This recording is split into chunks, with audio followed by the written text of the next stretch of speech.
All right, so the thing about this is an impulse equals change in momentum problem, but it's not just a single impulse. It's three impulses, but they're wording them in different ways. And a lot of times in these problems, there's going to be numbers that, like I know in number 9, the difference between 9 and 10 is that in this one, they don't give you a lot of distracting facts in this problem. In number 9, they give you some facts that you don't even use. But in this one, it's pretty much just given to you. So if I want to solve for, they're telling me what the original velocity is of this person. So Aaron, again, nodded off while driving home from play practice this past Sunday.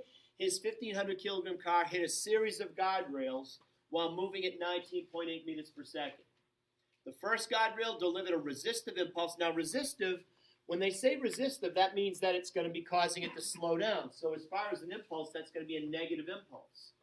Then it says the second guardrail pushed against his car with a force of 79,000 newtons for 0.12 seconds. Again, that's going to be a negative impulse because, again, it's slowing the car down. And the third guardrail lowered the car's velocity by 3.2. That's another negative impulse. So all of those are causing the car to slow down. So what I do know is I know what the original velocity is of the car, and that was 19.8 meters per second. And the question is determine the final velocity. So final velocity is our unknown. So I know that if I can get the change in velocity, I can get the final because I know the original. Because we have a formula that says that the change in velocity is the final velocity minus the original.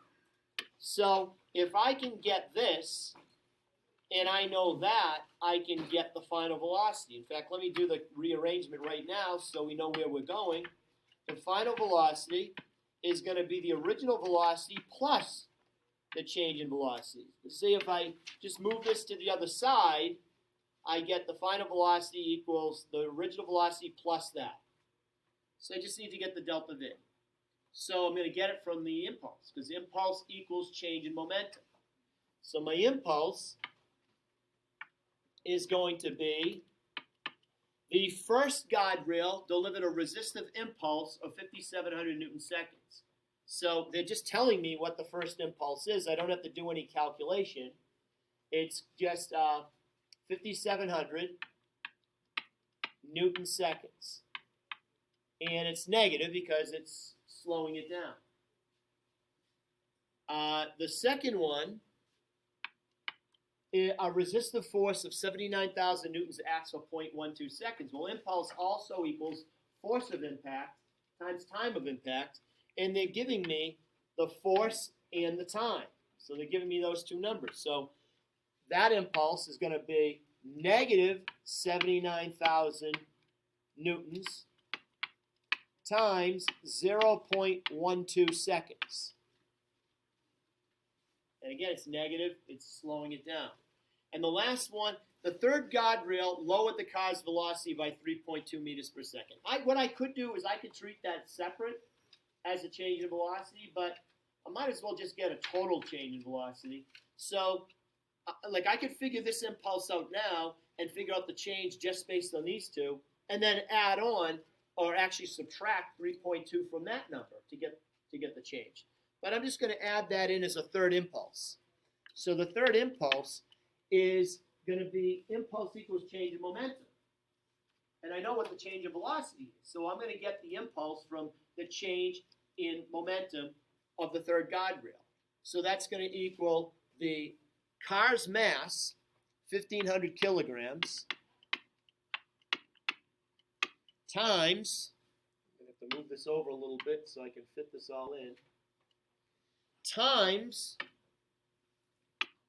the change in velocity of 3.2 meters per second.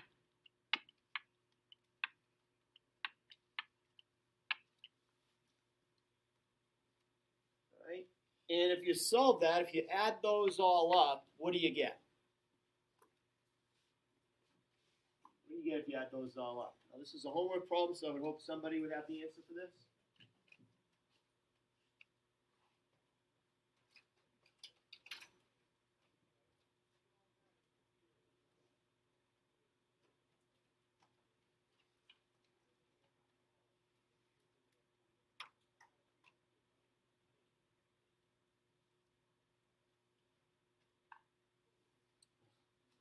simple calculation. Didn't have my calculator on. What's it?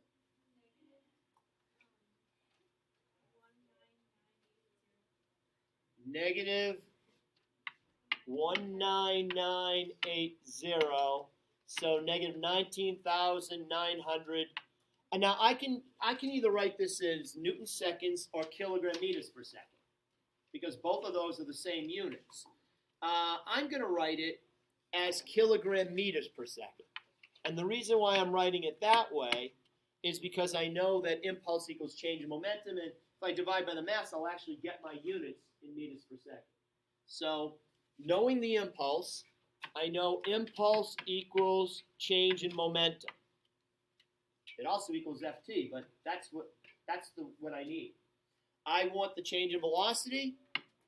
So the change in velocity is going to be the impulse divided by the mass. So we're going to put in negative 19,980 kilogram meters per second divided by 1,500.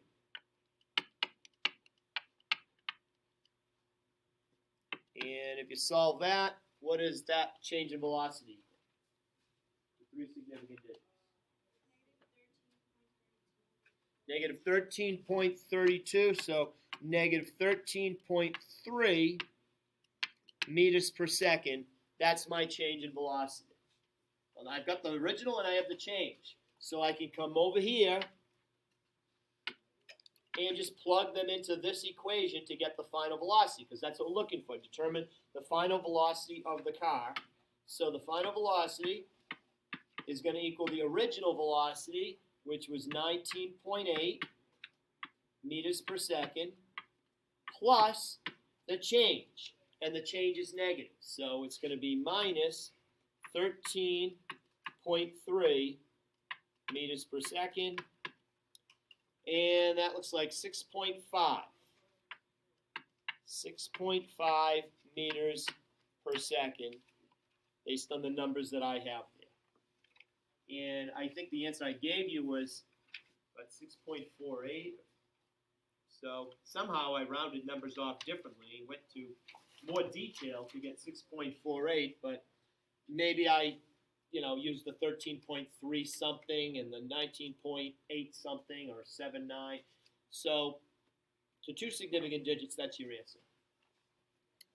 Any questions? All right, so that was number 10, and I was asked to do number 9.